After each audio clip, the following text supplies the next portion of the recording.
Okay, so here we go. Our presenters. I have known these two gentlemen and master educators for many years.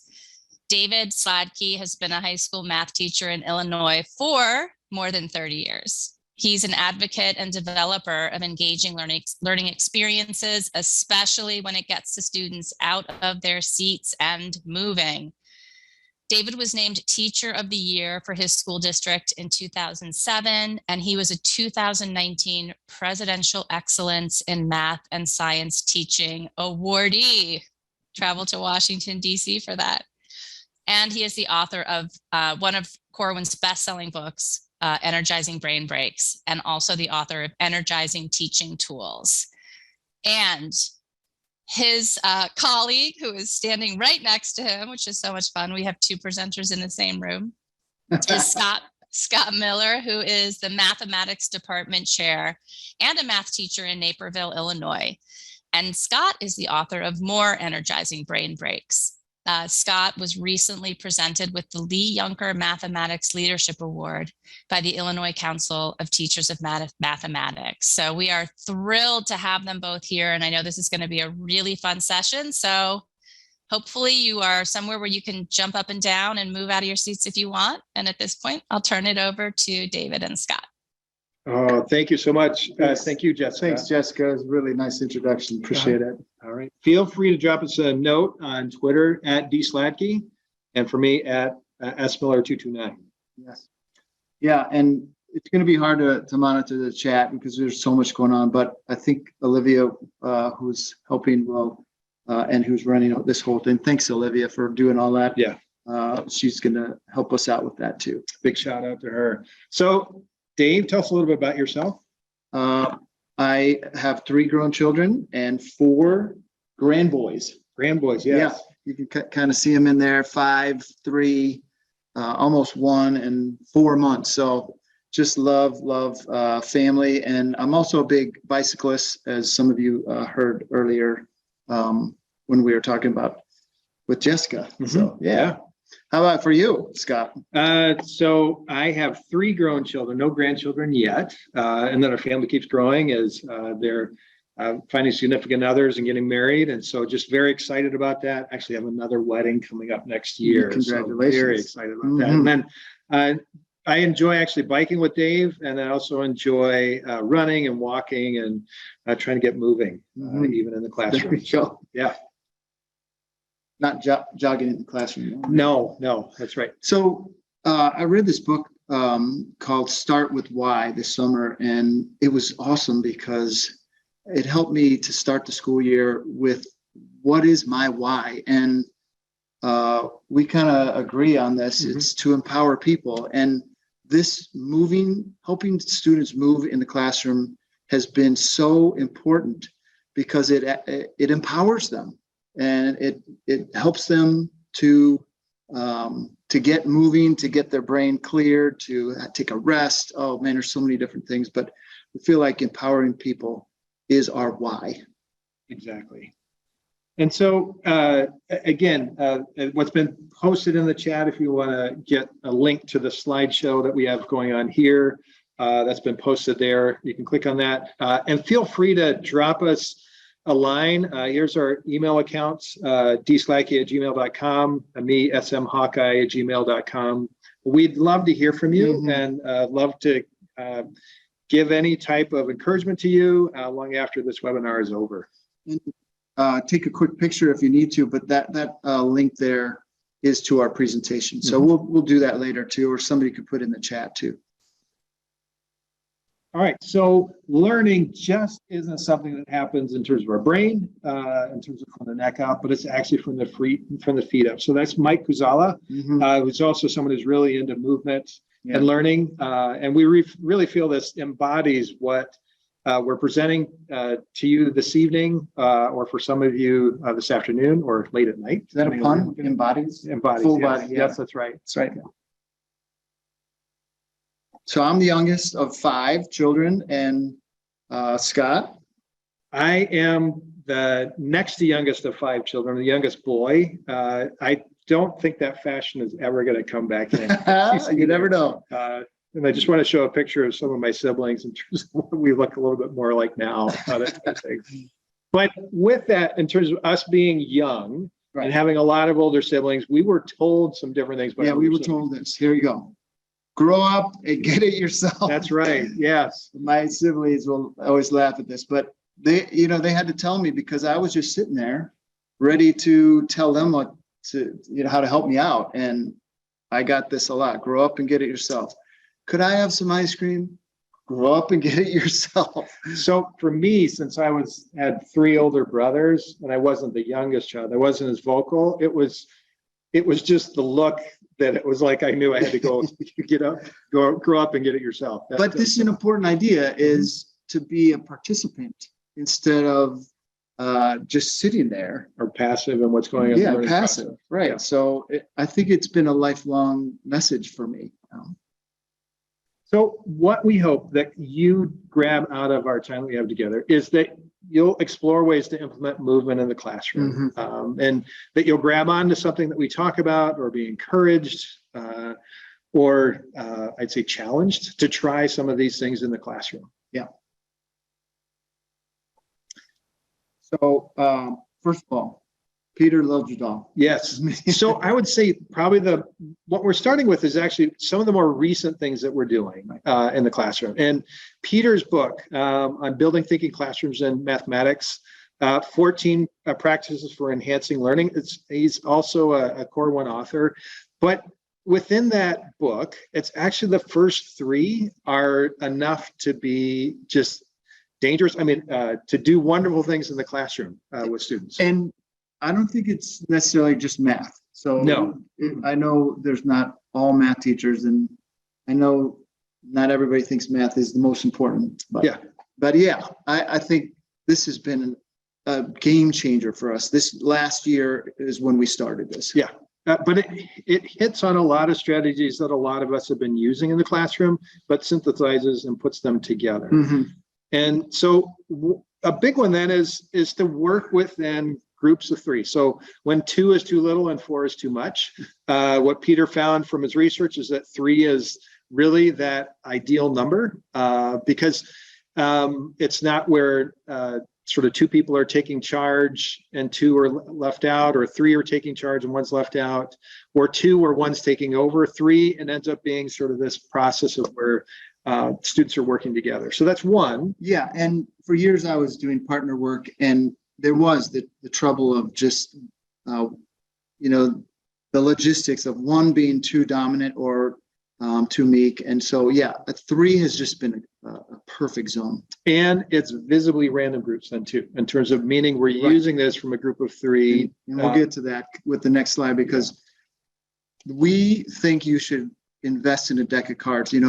I used to do groups in different ways. I do groups with cards now. And what do I mean? I just get the right amount of cards for my students. For me, I have 28 kids. So I have 1, 2, 3, 1, 2, 3 2s, 3 aces, and so on, all the way up to 9s. And then, then I have a student shuffle and pass them out.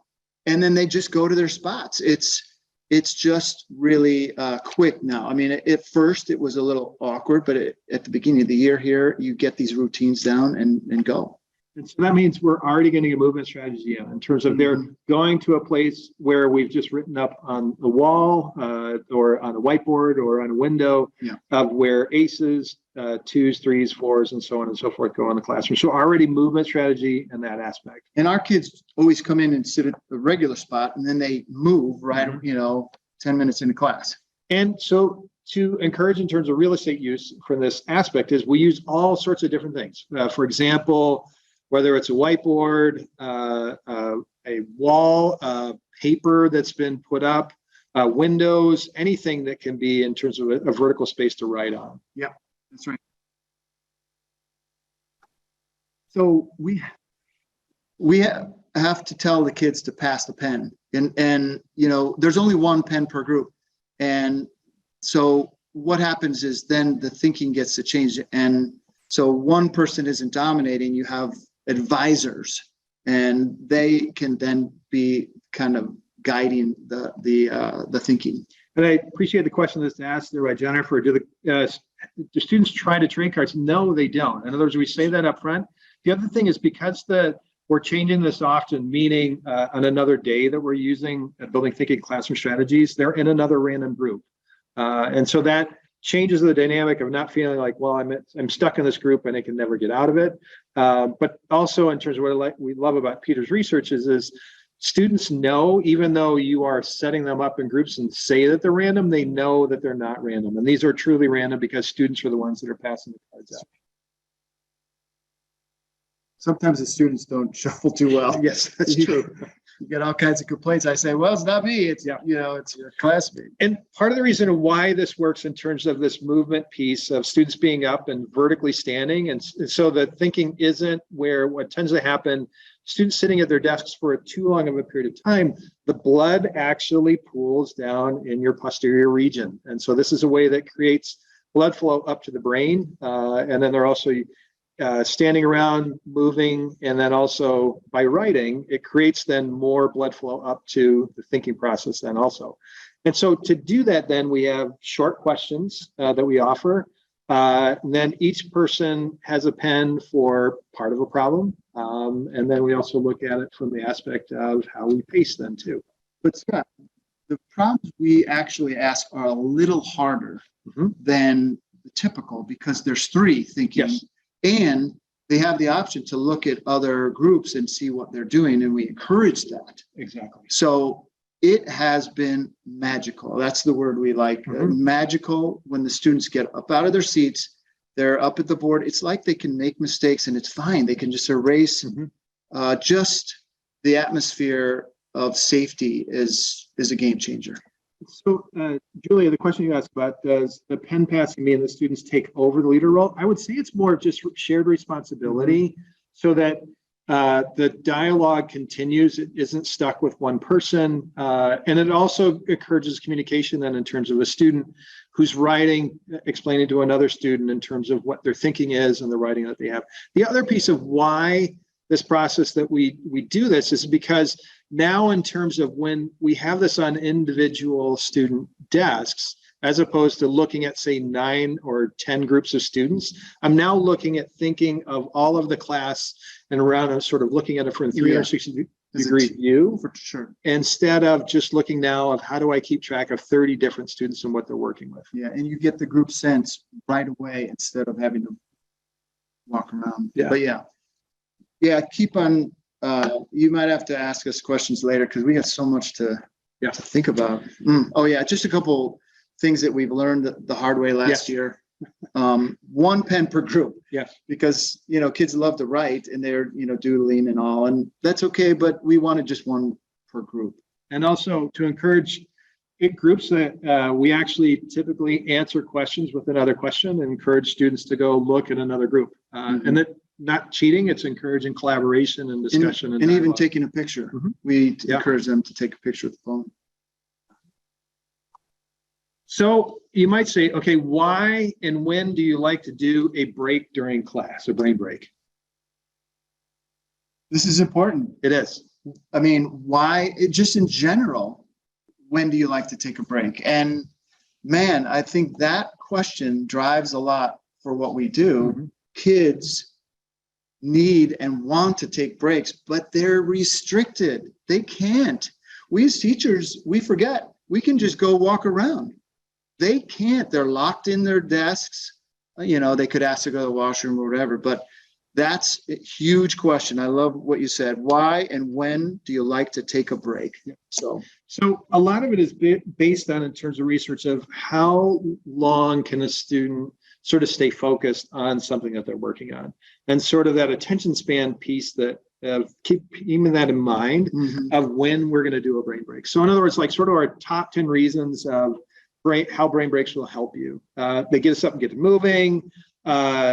Thinking comes during a break, engaging both sides of our brain, both hemispheres, left and right hemispheres. I'm going to go back to number 2. Okay. I do think this is important. Like if you're just exercising, all of a sudden something comes to you, you've taken a break, or you're just lounging and the solution comes to you. I think taking a break does some good thinking happens then. Yeah. And I think some other ones in terms of relieving stress, getting steps and getting moving, it's change of status is a big thing. And so we really prescribe, or it's really encouraged to do this at least one movement during a class period, or maybe two. Yeah. So people might say, okay, well, how long does it take? Is it going to take this inordinate amount of time? Is it, I can't afford that amount of time. Is that, Right. Just 1 to 2 minutes, really. You can just keep it moving along, and kids look forward to this. It's crossing the midline. You can see there the midline. Kids are up and active, and it's just a tension reliever. Mm-hmm. And so, yeah, we love maybe halfway through, you're looking at your class, you just have that feeling. You as a teacher know your students are being a little sluggish. Let's just change directions just for a quick minute and go right back into where you were. Yeah. So in other words, sort of transitioning from, we've been using building thinking classrooms where we get students out of their seats and up and working in vertical spaces. Now we're talking about where students have been working at their desks for a Mm-hmm. while, and now we're going to get them up out of their seats for 1 to 2 minutes in terms of a brain break. That's right. So you wrote the first book. Yeah. Yeah, there's the original. There's the original. Yeah. Published, I can't even remember now, Jessica, 2012 maybe. And thanks for coming for this book that's been around. But, I think the point is that kids need to keep on moving, and these are just easy things to do. And I use them, daily to try to help my students. And so we're going to go over a few. Yes. In a few minutes, Mm-hmm. some ones that we especially like. Yeah. And so Dave and I were originally supposed to write the book together. I ended up getting really busy. And so Dave then encouraged me to write the sequel.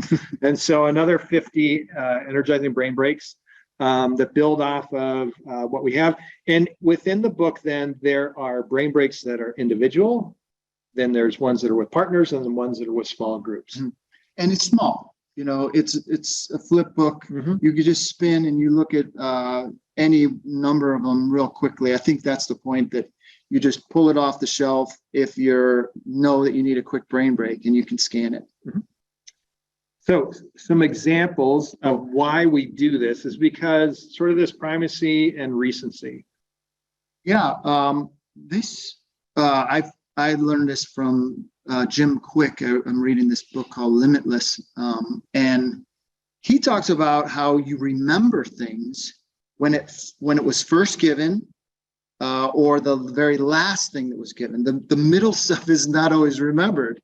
So the idea of breaks are huge, because then you have more segments and you have more beginnings and endings to remember. So this primacy, recency has been a big impact for me. And I just love graph. So I just wanted to put the graph in there. Well, we're math people, I guess. Maybe. That's why. So here is one of them that we've got here. Okay, should we? Yeah, talk about how this is. So you're invited to join along also. Yeah. Wait. So you definitely have to. You do. If you're at this webinar, you have to to purchase. So we wanted to do an individual one for you. So you would typically, what we have is we always want students to stand up. Now you may, if you're standing up and you lose focus of what's going on the screen, that's fine. If you're just sitting, we'll come back and check. No, actually, we have a little counter on who's standing up. Yes. And who's not. So how this goes is when we do this is we actually demonstrate the brain break, and then we follow through and then have students do the brain break. Is how we do that. Yeah. Okay. So directions are? Sure. Okay. Take your right hand, grab your left ear. Okay. This one's important because it says grab. Okay. So we're grabbing our left ear. Gonna make sure. Okay. Keep your right arm close to your body. All right. So take your left hand and now touch your nose. Okay. So just one finger and touch your nose. Okay. This is gonna be tough because we're on the spot. There we are. Okay. And then undo. And now you gotta take your left hand, touch your right ear, and your right hand touch your nose. Okay, don't grab. No, you don't grab your nose. No. Don't. grab your Yeah, right ear. yeah, you'll see a lot of grabbing noses, and then tell your students you don't want to grab your nose. That's dangerous. And now we switch again. Back and forth. Oh, you did pretty good. And then we go back. Yeah, we've had some practice. Yeah, we have. That's my daughter, by the way, back in 2009. She has 3 kids now. Okay. So let's go ahead and try that for yourself. Try and do that as quickly as possible. Yeah, faster. Your students will, they'll say, I can't do it. And you just say, try. And we get this question all the time. What if a kid refuses? And I say, you don't have to, but I want you to stand up. Okay, so. And I find too, in terms of students that are reluctant to work with a partner, I typically partner with that student until they get comfortable in the classroom. All right, another one is waiter and waitress. And this is one that's done with a folder or something, not a paper that's too light and not a textbook that's too heavy. And so with this, in terms of using some kind of notebook or a folder or something else like that, so we take, in terms of here, we have this direction right here. And what this, in terms of what you have, maybe I'll read it and have you demonstrate what we're talking about here so they can see that. Maybe we could just go big. Okay, all right, so I'll stop sharing so they can see that there, although I need to see what my directions are. Okay, well, I'm going to just show you because it might help you. Okay. All right. So here we go. I'll go ahead and read it for you. So rest the folder or notebook on your hand like a waiter or a waitress, like holding a tray while balancing the folder on your notebook in your hand. Maneuver it so the folder or notebook is now behind you. I don't know if still balanced. Yep. No, you're good. And then continue rotating your arm so that the folder or notebook return to the starting position in front of you. Yeah, there we go. And students typically will drop it and pick it right back up. And then they'll keep doing it. They enjoy dropping. Yeah, they actually do. So then it's also then, once you've mastered it with one hand, your dominant hand, then switch over to your other hand. So Dave started with his right hand. Don't do an iPad. Right? No, not an iPad. No, that can be a little dangerous that way. So there we go. All right, so that is that particular brain break. I think we're going to move on to another one that we've got here.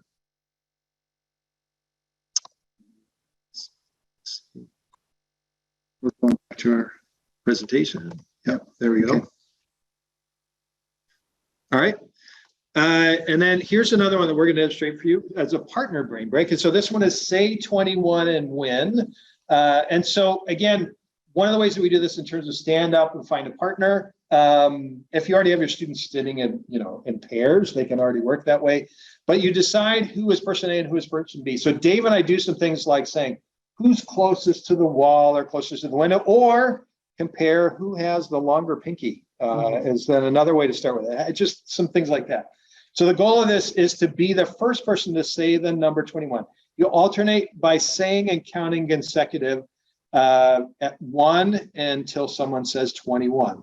So we could say 1 or 1, 2. So you could say one number or two numbers, and the one who says 21 is the winner. Yeah. So person A starts at 1. So we'll have Dave start at 1. 1. And then I'm going to go 2, 3. And I say 4, 5, maybe, or I could say 4. It doesn't matter. So what do you want? 4, 5. 4, 5. I'm going to say 6. Really? I should have had you go. Okay. Anyway, 7, 8, 9, 10. Yeah, 10. 11, 12, 13, 14, 15, 16, 17, 18, 19, 20, 21. Hey, all right. There we go. You just left. There is a cool way on this one, and you might have to email us. It's a math thing, but you can always win. So if think about that mathematically for you all. But again, it's the practice then in terms of this back and forth of saying either one number or two numbers in succession that way. And then the person who wins 21, it says 21 and win. There's also one, I think, is say 21 and lose. Is that right? No. Oh, no. But there is a slap count. Slap count 21. But we have been doing less of that because of COVID. But Scott has in his book lots of stuff with your feet. So you can say 21 and win. Correct. Yeah. Tapping feet. That type of thing. All right. Another one would be rock, paper, scissors, lose with this one. So this one, again, is deciding who's person A and person B. And again, typically we have rock, paper, scissors, win. Now we have rock, paper, scissors, lose. And again, it's to promote and cause and create students to think about that particular process. So what it would be is like, I would be, say, person A. I put my hand behind my back, and then I make rock, paper, or scissors. And then I present that out in front of me to person B to see. So I'll present this. So I've got a rock. So Dave is going to lose to this. So he has to think about that. And so he presents scissors. That's how that goes. And then I would do that again. Let's say I present scissors. Oh, I gotta lose. So Dave's going to present paper. Oh, cool. Yeah, How that works. It makes you think. And then what we encourage in after a while then is actually, then I do this for 5 times and Dave does that 5 times. And then eventually students get adept at doing that, is then now actually putting out 2 hands. Ooh. And then losing to both of them. Okay. So, yeah. Yeah, interesting. I love that. So, gotcha. Instead of demonstrating this one, we're actually going to show you a video of some students of ours that we have had that have done this. And so we've been doing this, you could say like, oh, what about students that are younger and doing that? Well, we have that. And so the object of this is it's taking, 3 to 10 students at a time. They form a circle. Even 2 we've had, but yeah. Yeah. And question is, how many brain breaks do you introduce per week? We actually introduce a new one about every day or so. Yeah, because actually the kids like the new ones. And so you have to recycle some of the favorites. And some of them fall flat and don't do those again. And other ones they really like and we try those again. So here is gotcha. Thanks, guys, for helping out. Okay, put your left hand out with your palm up. Okay, now put your right hand, pointy finger in their hand. Okay, and when I say that special word, gotcha. Nice. They are actually trying to get away with one hand and try to grab the other hand. Okay, let's try again. So notice they're all ready to go, ready for me to say that. You got to wait for me to say, gotcha. Okay. Now I want you to put your right hand out, your palm up, and your left hand in the pointy. Gotcha. Nice. All right. That's an all-time favorite. Oh, I it love is. that Yeah. one. The kids love it. And I think the thing that we also do with that one, I don't even think it's in the book, but we actually have them cross over and have left hand so they're thinking all kinds. And Yeah, and so a real distinct thing with that, David, once you show her in terms of the crossovers, you have to make sure in terms of the finger with a pointed hand crosses over, because you can lift it up without the other way. Yes, right. Bumping into the hand Right. In terms of trying to lift and remove your finger. Yeah, I say left hand open, right hand over, pointy. Yeah, and then they have to step forward in that.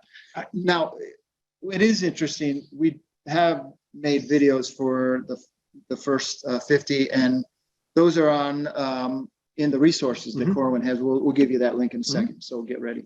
Yeah, and what we find is by doing these frequently, students just get acclimated to doing a brain break. Yeah. Thanks, guys, for helping out. All right, so resources you mentioned. Yeah, so Corwin has this cool thing, and if you go to corwin.com/brain breaks, and just in the book, you go to page 47 and whatever brain break that's called, you put that in as a password. And there's the 50 videos for all the 50 activities. And then also digital resources. The digital resources include PowerPoints for all of, so if you're a PowerPoint person, you just drag that right into your lesson and it's kind of incorporated, or you could bring it up, to the side. And also Smartboard. Yeah, so notebook files. Notebook files. If you happen to use notebook software in terms of using a smartboard in your classroom. Yeah, and we have been using some Google Slides as well. So maybe I can talk to Jessica and post that one as well. It's a good idea. Okay, so Fawn Wynn, she's a junior high teacher and just love what she has to say, but it's really made an impact for me. The more you talk, the less your kids learn. And, you know, you might not even necessarily agree with that, but I want you to think about it, because the more I think about it, the more I think it's true. So one of the ways in terms of also that we integrate movement is one is with brain breaks. We mentioned in terms of we've been doing a lot with Peter Olivida's Building Thinking Classrooms, but we do a lot of other ways of encouraging types of things. So somebody mentioned about centers in the classroom or stations. And that means in terms of where we post things around the room.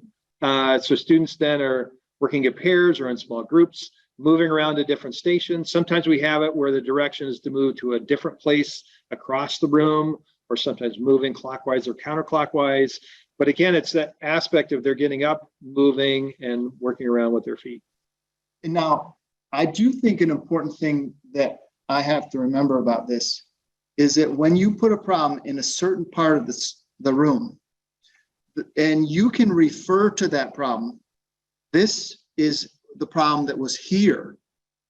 Their brains are clicked in a little bit more about what you put there.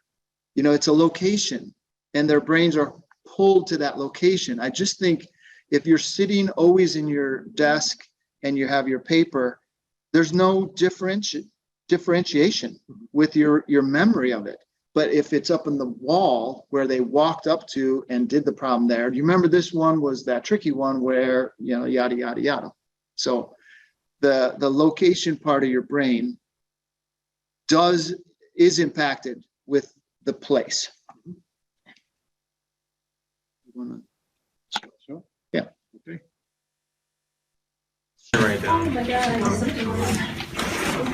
So there's station right there with the circle table. We love circle tables. We have whiteboard walls, so students are going on the wall. We have a little breakout room.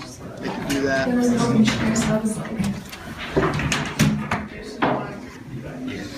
Working on the glass. Problems with the glass. They finished. And then also using if you have an interactive whiteboard, using that as a station then also. Yeah. Someone asked in the chat in terms of what about students in terms of needing some type of accommodation. Some learners need a formula sheet. We encourage in terms of actually, taking things like that along with them in a group, or having something like that posted somewhere in the room, just to be aware of that, of what students' needs are. The other one is in terms of just an answer wall. So in terms of around the room, giving students in terms of something that they're working on their desk, and then going up to the boards, windows, or any other space then to work on, to write down what their solutions are that they come up with. Let's talk about how that works. You typically ask students to think on their own a little bit. Yeah. And they're thinking, and then maybe even have them talk about it with their group a little bit. And then, okay, let's have you put your answer on the wall, and then we get a feel for the whole room for what happened. I think that's been, do you have them all go, or do you have them send one, or it depends? It depends. I think and sometimes even split it up in terms of responsibility, in terms of like, where it's the same question, other times where it's different responsibility for different groups of what answer they're putting up on the wall and things like that. But again, getting up and getting out of their seats. What I like about this is students are allowed to think differently, and they can not have all the same ways of doing something. And that's really huge as far as safety for a student to feel comfortable in class. And also the aspect of like, so it's not where just one student is writing, we have many students writing from that aspect. And so it also becomes more efficient in that particular process then too. And you can choose a student who's not necessarily the most vocal to say, oh, look at this thinking. Another one is passing out papers. This is one that just love in terms of once you describe what this kind of is setup is. Well, you all out there, don't ever pass out a paper. Again, you have to have your kids come up and get it. And typically what's going to happen is the kids that need to move are the ones that are going to go up and get it for somebody else who likes to sit there, which I think is okay. Yeah. Yeah. But maybe we could take a peek at this video. Yep. Oh, wow, nicely done. That was awesome. Go grab a piece of paper. They didn't jump up to get it, did they? Now, I've changed my request for the students. I have them do it away from the students now. Yeah. It's kind of towards the wall because I it's a little dangerous if they're at somebody. So it's always away, and so I make special attention. But if you don't want to have a student passing them out like that, it's okay. But at least put the stack somewhere and have them come up. And it's similar in terms of when we're talking about we're working with groups of 3, or the one marker is actually having students come, and it's a place where the markers are, a place where the erasers are, so that 2 different students are coming up and grabbing those 2, just in terms of logistics of movement involved there. Right. But, I can't emphasize enough, we do so much passing out of papers, and they're just there, and they actually like to, some don't. Yes. Some complain. But for the most part, I think a lot of students would love to come up and get the papers. So another one is stand and talk. And this is one in terms of where students then are finding a partner across the room, similar to setup of a brain break, finding a partner. And so with this, in terms of process that they're working with, is they don't have anything in their hand. And then what happens then after that? Yeah, so I've given a problem up on the board, or a question verbally, or even a half sheet of paper sometimes in their hand. They think about it, and then maybe even have them talk in their group, but really it's more solo. And then I say, okay, stand up, go find somebody, give them a high five or fist bump now, or foot bump, and go meet somebody across the room and stand there and chat about the question. And this is also magical. This is Sarah Vanderwerf. Yeah. If you know her, her blog, this is her thing, Stand and Talk, and we've really modified it as to how it works best for us. But that just having them stand up now. Then you have maybe some groups share out, possibly. You also may have them go back to their seat and give them a new question, and they have to go to somebody else. Now, what about the pairs? What about a student that's not easily finding another partner? I help them to find 2 partners then across the room is what I do. So Yeah. in other words, walk up and say, but our role then now is actually to walk around and listen is really what it is. Like that's the big piece about it, is listening to our students, or listening to what they're saying, as opposed to listening for any particular thing. That's good. I love it. Yeah. I think choice is a huge thing in the classroom. This gives a little choice. It gets them to talk to their buddies, and we have to watch that. But for the most part, it's really just a positive thing. You're telling them, we want this class to be fun. We want to have and they have a purpose for talking to somebody else. It's not like you're just talking about the weather or something. You have a purpose. And then another way that sometimes we extend this is that after they've discussed it with a partner, is then to find another partner, and then say, tell that new partner something that you learned or something you heard from the interaction that you had. odd number. Sometimes you have to have a third in a group, but I always say, I will make that decision. You have to find just a partner, and then I'll find the group of 3. All right, so sort of our reflection time for you. What is one thing that you can do next week to help you have your students move? I think we better change it in math to any class. Sorry, I guess. Sorry. Well, I think we're in math mode, We'll but change that out. okay. I don't. In the I, class. I hope you're not offended. 'Cause- There we go. So, all right, that's better. Yeah, Okay. that was a good slick, Scott. Switching Yeah. it up quick. So again, a challenge again is one thing that you can do next week to help your students move in your classroom.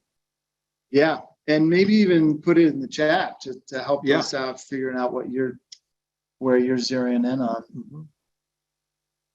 There are some other ones. One of my, another, just in terms of pieces of getting students up and learn is also using strategies of having students use aspects of their arms or hands or something else like that to help work with some vocabulary or something else like that. So, I think we could demonstrate that, I think, for them really quickly, if that's okay.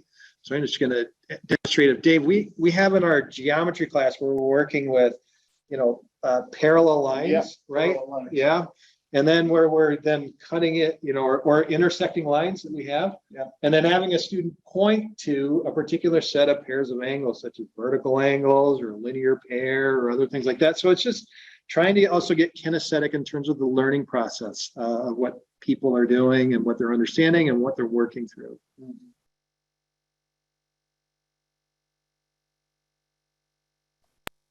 All right. So yeah, fantastic. Just love some of the ideas that you have in terms of lots of gotcha, say 21, lots of other things that people are trying, talking about using groups of 3, all just wonderful things that were pretty much all of them. Yeah. One question I want to go back to as you're putting these things in is someone was asking about, can you do that work with the building thinking classrooms in a kindergarten class? Yes. What Peter recommends, though, is that's pairs in terms of when you're getting it down into the younger grade levels, is working with pairs instead of groups of 3. Yeah, and we were talking with Jessica earlier, and she said that Peter has a new book or a new series of books that has by grade level. So that might be something you should look into. But it's a Corwin book. That's kind of cool. Yeah, it is.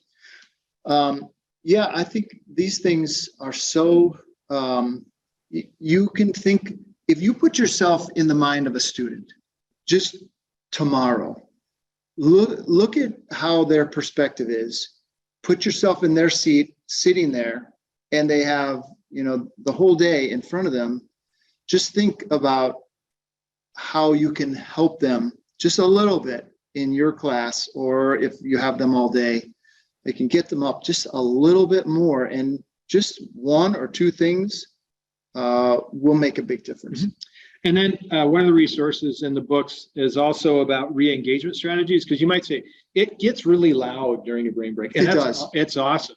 But in terms of how do you re-engage students in terms of sitting back down or other things, one of the simple ones that I use tens of the time is that I just tell students, I hold this up say, hey, can you see the color of the tip of this pen? And what's amazing is it focuses students, they close their mouths and look, and it automatically they're already back ready then to re-engage in what the next learning sequence is. Well, and I would also advocate that a brain break, at the end of the brain break, there's a natural pause when students sit down and you just charge right in there and go and start in your next thing. So take advantage of that. I do know that at first it seems a little awkward. The students sometimes are hesitant to do it. You need to sell it. Okay, I'm going to tell you a brain break that's not in either of the books. It's a laughing brain break that you start laughing for, we're all going to laugh for 30 seconds, and you have to be the one to start. And it's just like that. On all these brain breaks, you have to carry the excitement to start, then they will carry it.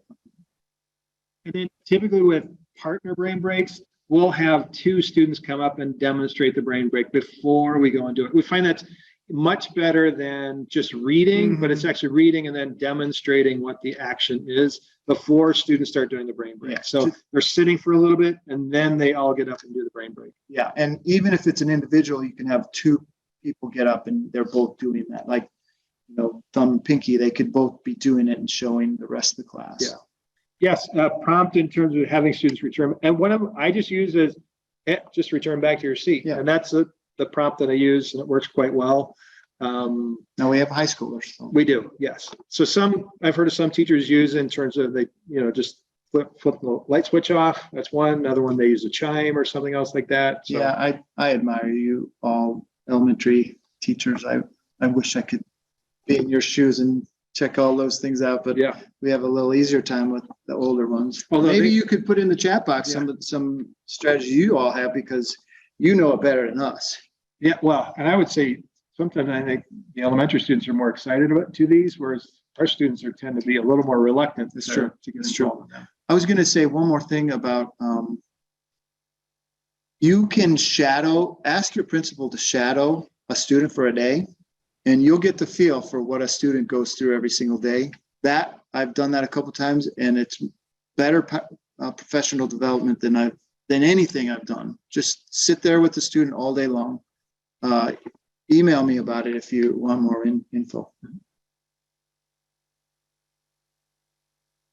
So we want to thank you and then open up to some questions or things like that here in a second. Mm-hmm. Yeah, we do want to say we have a passion for moving and learning in the classroom, and we'd love to come to your school if you're interested. Certainly, we just want to share this message of students need to move, and I think it's good for our students. So if you have any interest in that, let us know. Yeah. So I think the next slide, maybe we have to do a couple business things. Oh yeah, we got to say hello. So say hello to us on Twitter. I'd love to hear from you. And then we do have a little bit of time for Q&A. I know we received a lot of questions, and I think you guys got to most of them, but there were a few I think we might have missed. Okay.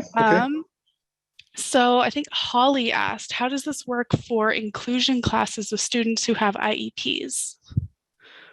I actually co-teach a class, and so actually do it every day in terms of movement strategies.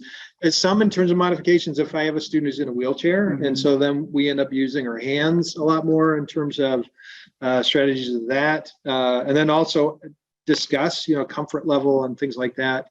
Some that are, like I said, I've had some students who have an IEP where they really want to be alone. And so I'll approach them about when we're doing a partner brain break, would you mind if I partnered with you? And it's the response has been overwhelmingly, that's okay for them to be working with the teacher. Well, and there's also some brain breaks in both of our books that are stretching, and those are a little easier to do. And,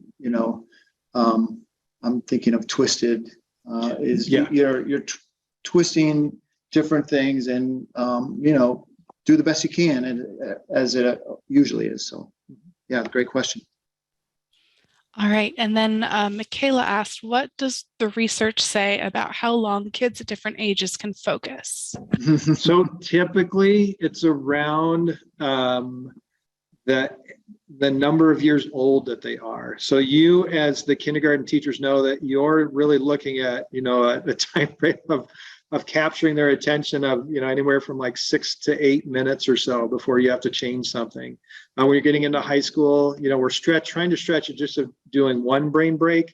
We're trying to do it within a 20-minute time frame or something else like that. So it's typically around that aspect for students in terms of what their age level is how many minutes that they can keep focused. Right.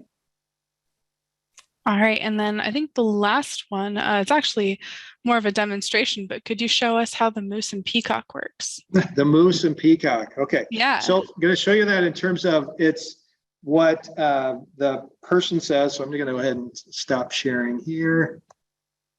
So in terms of it's going to be where one person's going to have a fist. that mean? Yeah, and then what Dave will say is he's putting his hand towards mine. Then I'm going to do a moose, so like antlers this way, and then peacock this way, if that makes sense. So he would say it as he's moving towards, and I have to say. So he says, Moose. So I have to move my hands. Peacock. Peacock. So it's just that particular process. Another one that's a snail and a narwhal is another one that's that way. And then that one you can do with two hands, but the moose and peacock is where the other person has two hands that they're working with. But again, it's that call and response type of thing, and then it causes that aspect of thinking about that. You know, I was going to say also, we did rocks, paper, scissors, lose, but we skipped the math ones, but it's rocks, paper, scissors, math, where you put out 1, 2, 3, or 4 fingers, and then Scott does the same, and we add up the results. You can't put 0 though. Yeah. Yeah, no zeros. No zeros, because that doesn't have so much in terms of the thinking process as well. Yeah. All right, and I think that's all that we have for now. And if anyone has questions that didn't get answered today, feel free to send those to us at info@corwin.com, and we'll get answered for you. And yeah, thank you so much to David and Scott, and thank you everyone who joined us and participated today. Yeah, and thank you. yeah, have a great rest of your week. Yep. Have a good week. You too. Right. Bye. Take care, y'all.